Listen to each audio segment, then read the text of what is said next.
ازيكم عاملين ايه؟ يا رب تكونوا بألف ألف خير. أهلا بكم في قناة أنا مسبورة. متنسوش تعملوا لايك سبسكرايب للقناة. وحشتوني. أول درس سنة 5 رياضة، زيها زي سنة رابعة بالظبط. اللي متأسس رابعة كويس وفاهم مش حافظ هيبدأ يحل كويس جدا ومفيش أي مشكلة. طيب، أول حاجة أول درس اسمه الكسور العشرية حتى جزء من ألف. ايه ده؟ احنا خدنا يا مس السنه اللي فاتت ده اصلا محدش فاكر احنا كنا ايه اصلا امبارح عشان نفتكر السنه اللي فاتت كنا بناخد ايه. ماشي، بسم الله. كنا بناخد هنا علامه عشريه، هنا دي احاد، هنا عشرات مئات. احاد عشرات مئات. اللي لازقه جنب العلامه العشريه جزء من 10، جزء من 100، في الاخر خالص جزء من 1000.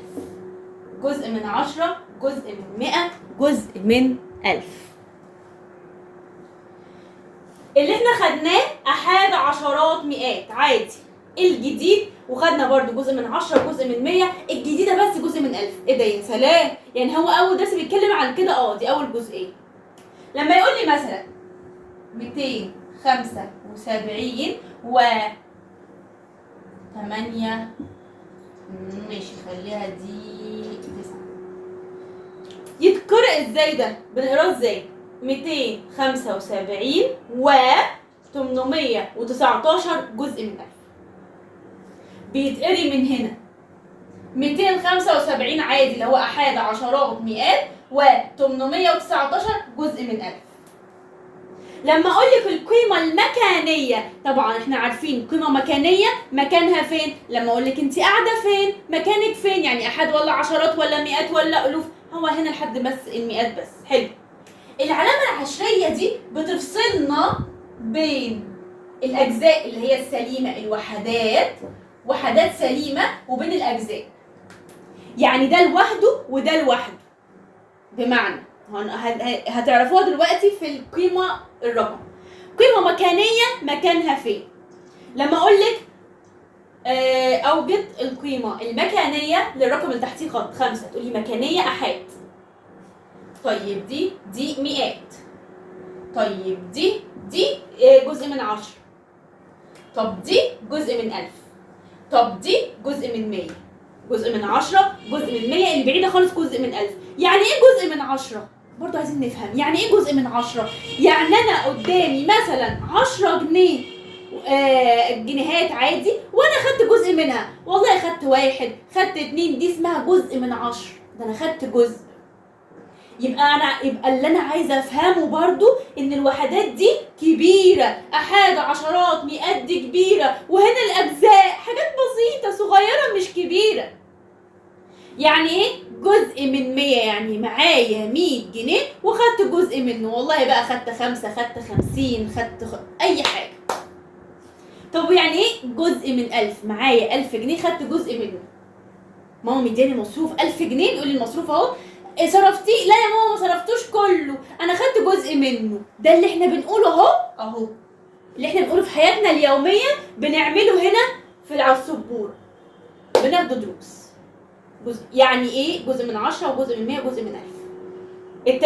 الترتيب مهم جدا، وهتعرفوا ليه الترتيب مهم دلوقتي. يبقى دي خلصنا من القيمه المكانيه. مكانها فين؟ احد ولا عشرات ولا مئات؟ ده كده لوحده. وهنا الاجزاء جزء من 10، جزء من 100، جزء من 1000. طيب، لما يقول لي قيمة الرقم، قيمة الرقم 2. خلي بالكوا في فرق بين قيمة مكانية مكانها فين وقيمة الرقم أو قيمته. لو قال لي قيمته بس، قيمة 2 قيمته، محدش يقول يعني ايه قيمته، يعني قيمة الرقم 2 اللي هي كام؟ 200. طب والخمسة اللي هي أحاد 5 زي ما هي.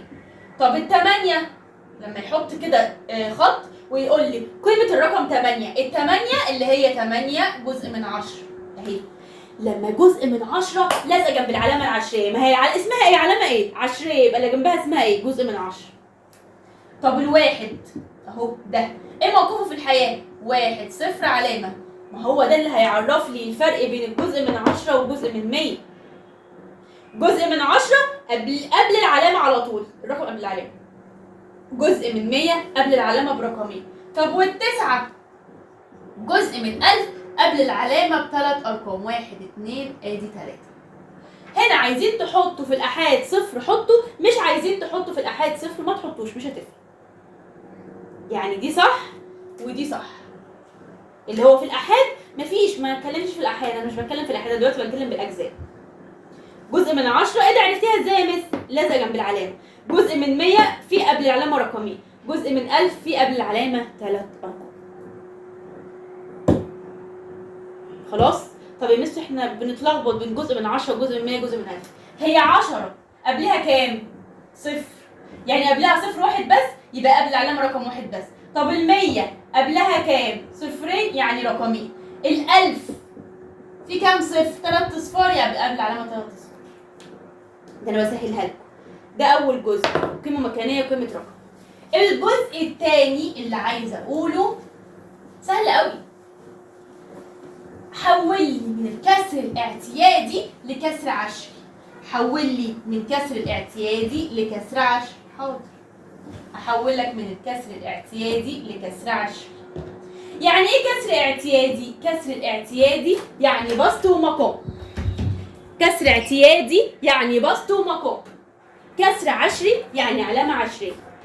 كسر اعتيادي يعني بسط ومقام. اهو كسر، حول من الكسر الاعتيادي إلى كسر عشري. حول لي من الكسر الاعتيادي لكسر عشري. حاضر. لما يقول لي 7 على 10، يعني ايه 7 على 10؟ يعني 7 من 10. اهي، ما هي على 10 يعني جزء من 10، 7 من 10. طب لو قال لي 7 على 100، يعني 7 جزء من 100. 7 جزء من 100 قبل العلامة رقمين، قبل العلامة رقمين، مع انها 7 بس حطيت صفر على الشمال. اوعى حد يحط لي صفر على اليمين. من 70 انا مش بغير قيمة، انا قيمتي ثابتة. 7 هيبقى 7 بس على 10 يبقى قبل العلامة برقم 1، على 100 قبل العلامة برقمين. طب لو 7 على 1000 هيبقى 7 من 1000. ادي العلامة 1 2 3. قبل العلامة 1 2 3 1000 عشان على 1000. قبل العلامة 3 أرقام عشان دي على 1000. لو على 10 لازقة، لو على 100 2، لو على 1000 قبل العلامة 3 أرقام. طب يا مس لو جالي بقى أصلا، لو جالي مثلا كده 17 على 100، قال لي 17 على 100، طب خلاص قبل العلامة رقمين اهو، 17 جزء من 100 اهو. اصلا هو قال لي 17 على 100، طب هحط الصفر؟ لا، ما هو طالما على 100 قبل العلامة رقمين. طب قال لي 715 على 1000، خلاص مش هزود ارقام، مش هزود اي حاجة. ادي 715 جزء من 1000 قبل العلامة 3 ارقام، على 100 قبل العلامة رقمين، على 10 قبل العلامة واحدة بس. طيب يعني هي دي 715 على 1000 هي 715 من 1000. طيب حاجة أخيرة، لو قال لي 3 1 على 100، هنحلها ازاي؟ حول الكسر الاعتيادي لكسر عشري. التلاتة دي مكانها أحاد، 3 أحاد اهو، اهي ما حدش يجي جنبها، 3 أحاد بس. تعالى بقى وانت هحلك 1 من 100 او 1 صفر علامة، عشان 1 على 100 يعني 1 جزء من 100. انتوا متخيلين الدرس كده خلص؟ على 10 وعلى 100 وعلى 1000. حاجة عايزة اقولها لكم هتشوفوها كتير في الامتحانات، ان 3 من 10 هتساوي 30 جزء من 100 هتساوي 300 جزء من 1000. دي هي دي. مستر ازاي؟ يعني ليه؟ 3 من 10 اللي هي ايه؟ 3 على 10 اللي هي 3 من 10. طب ايه هي 30 على 100؟ ادي 30 على 100.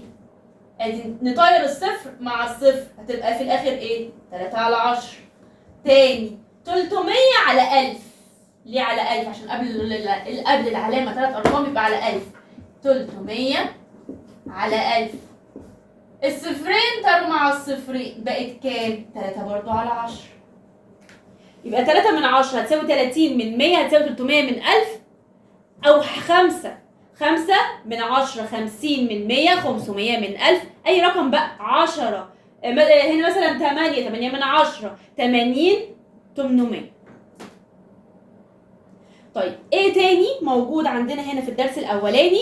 هيقول لي مثلا صيغه قياسيه. افكركم الصيغه القياسيه يعني العاديه، صيغه قياسيه اللي هو الرقم العادي، صيغه لفظيه اللي هو باللغه العربيه. مثلا اهو كده 7 8 1 علامه 5 4 3. عايزينها مثلا دي اسمها قياسيه، عايزينها باللفظيه. 781 متقولش 80 40 و80 و543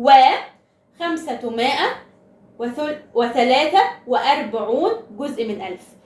لازم اقول الجزء من 10 ولا الجزء من 100 ولا الجزء من 1000. مش انا بقول 781 و543 جزء من 1000. اللي بقولها بالعربي هكتبها، اللي بقولها بالعربي هكتبها. يبقى احنا كده خلاص خلصنا درس النهارده. ده كان الدرس الاول في سنه 5، سهل جدا مفيهوش اي حاجه. ما تنسوش تعملوا لايك سبسكرايب للقناه. اي حاجه عايزينها اكتبوها لي في الكومنتات. بدي اونلاين، اللي محتاج درس اونلاين محتاج اي سؤال يسالهولي. يلا باي.